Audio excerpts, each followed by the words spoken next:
નમસ્કાર મિત્રો, અમારી ચેનલમાં તમારું હાર્દિક સ્વાગત છે। તો આજે અમારી ધ્રુવી જોશી બનાવવાની છે એકદમ ટેસ્ટી સંભાર। જે સંભાર તમે ઇડલી, ઢોસા, મેદુવડા અને ભાત સાથે પણ ખાઈ શકશો। એટલો ટેસ્ટી સંભાર બનાવવાની છે।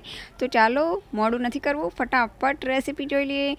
તો સૌથી પહેલાં તો આપણે તુવેરની દાળને 1 કલાક માટે પલાળી રાખવાની છે। તે પલળી જાય ત્યારબાદ 3 પાણીએ ધોઈ અને આ રીતે કુકરમાં બાફવા માટે મૂકવાની છે। તેમાં જરૂર પૂરતું પાણી એડ કરી અને થોડીક હળદર એડ કરી ત્યારબાદ સ્વાદ અનુસાર થોડુંક મીઠું એડ કરી અને એને 3 સીટી વગાડી અને બાફી લેવાની છે। પણ હા, આંચ ધીમી રાખવાની છે।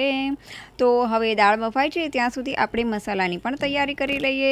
તો સંભારનો મસાલો પણ ધ્રુવીએ અહીંયા ઘરે જ બનાવ્યો છે, કોઈ બહારના મસાલાનો ઉપયોગ નથી કર્યો।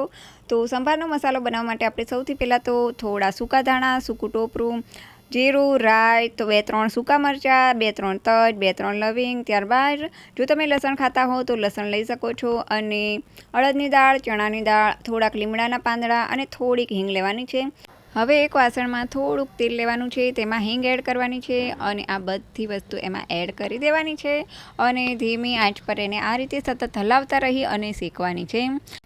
આ મસાલો આ રીતે બનાવ્યા પછી જો તમે ફ્રીજમાં રાખશો તો અઠવાડિયા સુધી સારો જ રહેશે। તો હવે આપણે એમાં ઉપરથી લીમડાના પાંદડા એડ કરવાના છે, અને જો તમે ડુંગળી લસણ ખાતા હો તો આમાં ડુંગળી પણ એડ કરવાની છે। હવે આ બધી વસ્તુને ફરીથી એકવાર બરાબર શેકી લેવાની છે। હવે તમે ઉપરથી થોડાક તલ પણ એડ કરી શકો છો। બધી વસ્તુ બરાબર શેકાઈ જાય એટલે એને ઠંડી કરવા રહેવા દેવાની છે। ઠંડુ થાય એટલે આપણે એક મિક્સરના જારમાં એડ કરી દેવાનું છે। મિક્સરના જારમાં એડ કર્યા પછી પણ આપણે જે હળદર, મીઠું, ધાણા જીરું અને લાલ મરચું પાવડર આમાં એડ જ કરી દેવાના છે। થોડી હિંગ પણ એડ કરવાની છે અને થોડુંક પાણી એડ કરવાનું છે જેથી ગ્રેવી બરાબર બની જાય। તો ચાલો, આપણી સંભારની ગ્રેવી તૈયાર છે। તો હવે કરીએ આપણે વઘાર। તો વઘારમાં થોડું તેલ લેવાનું છે, તેમાં રાઈ અને જીરું એડ કરવાના છે।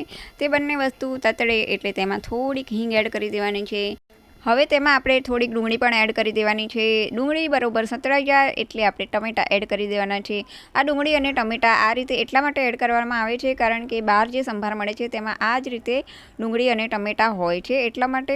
હવે આ બંને વસ્તુ બરાબર ચડી જાય એટલે જે આપણે ગ્રેવી તૈયાર કરી છે સાંભારની, તે આમાં એડ કરી દેવાની છે। ત્યારબાદ થોડું પાણી એડ કરી અને એને થોડીક વાર ઉકળવા દેવાનું છે।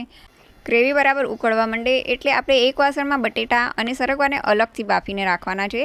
તો હવે તે આમાં એડ કરી દેવાના છે। તે એડ કર્યા પછી ફરીથી એકવાર બધું બરોબર મિક્સ કરી દેવાનું છે અને જરૂર પૂરતું પાણી આમાં એડ કરી અને બરોબર ઉકળવા દેવાની છે। જેટલી દાળ વધારે ઉકળશે ને એટલો સંભાર વધારે ટેસ્ટી બનશે। તો આપણે પાણી એડ કરી દીધું છે અહીંયા। તો હવે બરોબર બધું વસ્તુને આ રીતે મિક્સ કરી દેવાની છે। તમને એમ થશે હજુ સુધી બાફેલી દાળ તો એડ કરી નહીં, પણ હવે આપણે એને છેલ્લે એડ કરીશું। આ એક નવી રીત છે જેનાથી સંભાર વધારે ટેસ્ટી બને છે।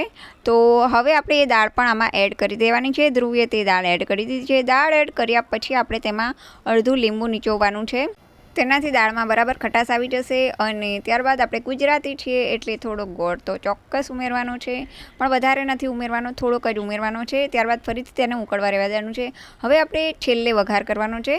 હા, આપણે અહીંયા 2-3 વાર વઘાર કર્યો છે કારણ કે એનાથી ટેસ્ટમાં થોડો ફેર પડી જશે અને સંભાર એકદમ ટેસ્ટી બનશે। તો વઘાર આપણે જે રીતે સંભારનો કરીએ તે રીતે તેલ લઈ તેમાં જીરું અને રાઈ એડ કરવાના છે। ત્યારબાદ થોડીક મેથી એડ કરી, લીમડાના પાન એડ કરી, સૂકા મરચાં પણ એડ કરી શકાય છે, અને આ વઘારને આપણે જે સંભાર તૈયાર કર્યો છે તેની ઉપર રેડી દેવાનો છે। તો થઈ ગયો આપણો એકદમ ટેસ્ટી સંભાર તૈયાર। તો ઉપરથી તમે કોથમીર ભભરાવીને એને સર્વ કરી શકો છો। તો ચાલો, હવે આપણે ફરી મળીશું નવી વાનગી સાથે, નવા વિડીયો સાથે। ત્યાં સુધી બાય બાય।